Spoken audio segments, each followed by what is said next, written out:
President Donald Trump ने आज एक बार फिर यू टर्न ले लिया। शांति की बातें करते करते एक बार फिर जंग शुरू कर दी। ईरान के साथ सीज फायर तोड़ दिया। अमेरिकी फाइटर जेट्स ने एक बार फिर ईरान पर बमबारी शुरू कर दी। कल देर रात ईरान के मिसाइल्स, लॉन्चिंग साइट्स और रडार स्टेशन पर बम गिराए गए। इसके जवाब में ईरान ने भी जवाबी कार्रवाई की। अमेरिका के साथ बातचीत बंद करने का ऐलान किया और इसके बाद कुवैत और यूएई पर हमले किए गए। ईरान ने शॉर्ट रेंज की फतेह मिसाइल्स और शहीद कामिकाजे ड्रोन से कुवैत सिटी और यूएई के अल सफरान शहर को निशाना बनाया। अल सफरान यूनाइटेड अरब एमिरेट्स की एयरफोर्स का बड़ा और इंपॉर्टेंट एयरबेस है। अमेरिकन मिलिट्री भी इस बेस का इस्तेमाल करती है। यूएई ने फ्रांस से जो मिराज 2000 फाइटर जेट्स खरीदे हैं वो भी अल सरफराज बेस पर तैनात किए गए हैं। यूएई के विंग लूंग ड्रोन्स भी इस एयरबेस पर तैनात हैं। ये कामिकाजे ड्रोन्स यूएई ने चाइना से खरीदे थे। ईरान का दावा है कि अल सफरान बेस से ही ड्रोन्स लॉन्च किए गए। ईरान के बंदर अब्बास पोर्ट को निशाना बनाने की कोशिश की गई।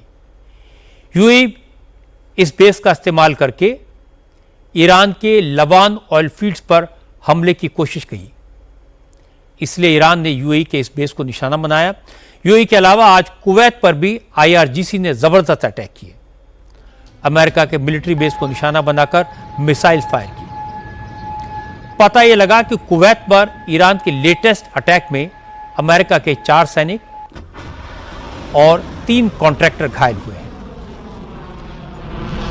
अमेरिकी न्यूज चैनल सीबीएस के मुताबिक ईरान के हमलों से कुवैत में अमेरिकी मिलिट्री बेस को काफी नुकसान हुआ है।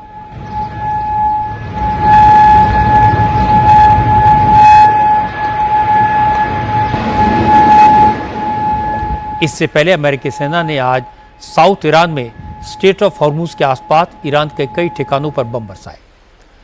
अरब सागर में तैनात अमेरिका के aircraft carrier USS Abraham Lincoln से फाइटर जेट्स लगातार उड़ान भर रहे हैं, ईरान को टारगेट कर रहे हैं। लेटेस्ट अटैक में अमेरिका ने साउथ ईरान के सिरिक और केशम आइलैंड्स पर बमबारी की। अमेरिकी सेना की सेंट्रल कमांड ने बताया कि ईरान ने हॉर्मुज के पास उसके एक जासूसी ड्रोन को मार गिराया, जिसके बाद से यूएस मिलिट्री हॉर्मुज के आसपास के इलाकों में ईरानी सेना पर लगातार हमले कर रही है। हालांकि अमेरिका के सेक्रेटरी ऑफ वॉर पीटर हेग्सेथ ने कहा कि प्रेसिडेंट ट्रंप ईरान के साथ पूरी ईमानदारी से बात कर रहे हैं। वो इस मसले का डिप्लोमेटिक सॉल्यूशन चाहते हैं, लेकिन जरूरत पड़ने पर अमेरिका ईरान से लंबी लड़ाई लड़ने के लिए भी तैयार है। असल में पिछले हफ्ते अमेरिका के बीच पीस डील के मेमोरेंडम पर सहमति बन गई थी। इसके बाद प्रेसिडेंट ट्रंप को डील पर फाइनल फैसला लेना था, लेकिन इजराइल ईरान के साथ डील के फेवर में नहीं है। वो लेबनान में अपना मिलिट्री ऑपरेशन जारी रखना चाहता है, जबकि ईरान की शर्त है कि पीस डील में लेबनान और फिलिस्तीन को भी शामिल किया जाए। इसके बाद प्रेसिडेंट ट्रंप ने ईरान के साथ समझौते के मेमोरेंडम को वापस भेज दिया। ईरान के विदेश मंत्री अब्बास अराक्ची ने कहा कि जब तक लेबनान पर इजराइल के हमले बंद नहीं होंगे, तब तक अमेरिका के साथ पीस डील संभव नहीं है। ईरान के खिलाफ ट्रंप और नेतन्याहू के वॉर की कीमत पूरी दुनिया को चुकानी पड़ रही है। अमेरिकी जनता पर भी इसका भारी बोझ पड़ रहा है। अमेरिका में तेल के दाम 55% तक बढ़ चुके हैं।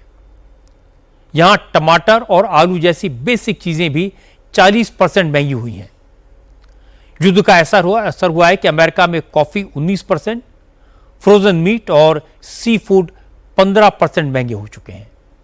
लोगों को राहत देने के लिए ट्रंप प्रशासन ने ईंधन पर लगने वाला फेडरल टैक्स सस्पेंड कर दिया है।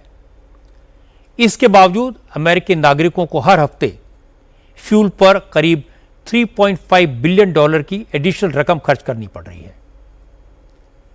इससे बहुत से अमेरिकी परिवारों का बजट बिगड़ रहा है और ट्रंप प्रेशर में है, लेकिन वो ईरान के साथ ऐसी डील करने से भी डर रहे हैं जिससे उन पर ईरान के आगे झुक जाने का आरोप लगे।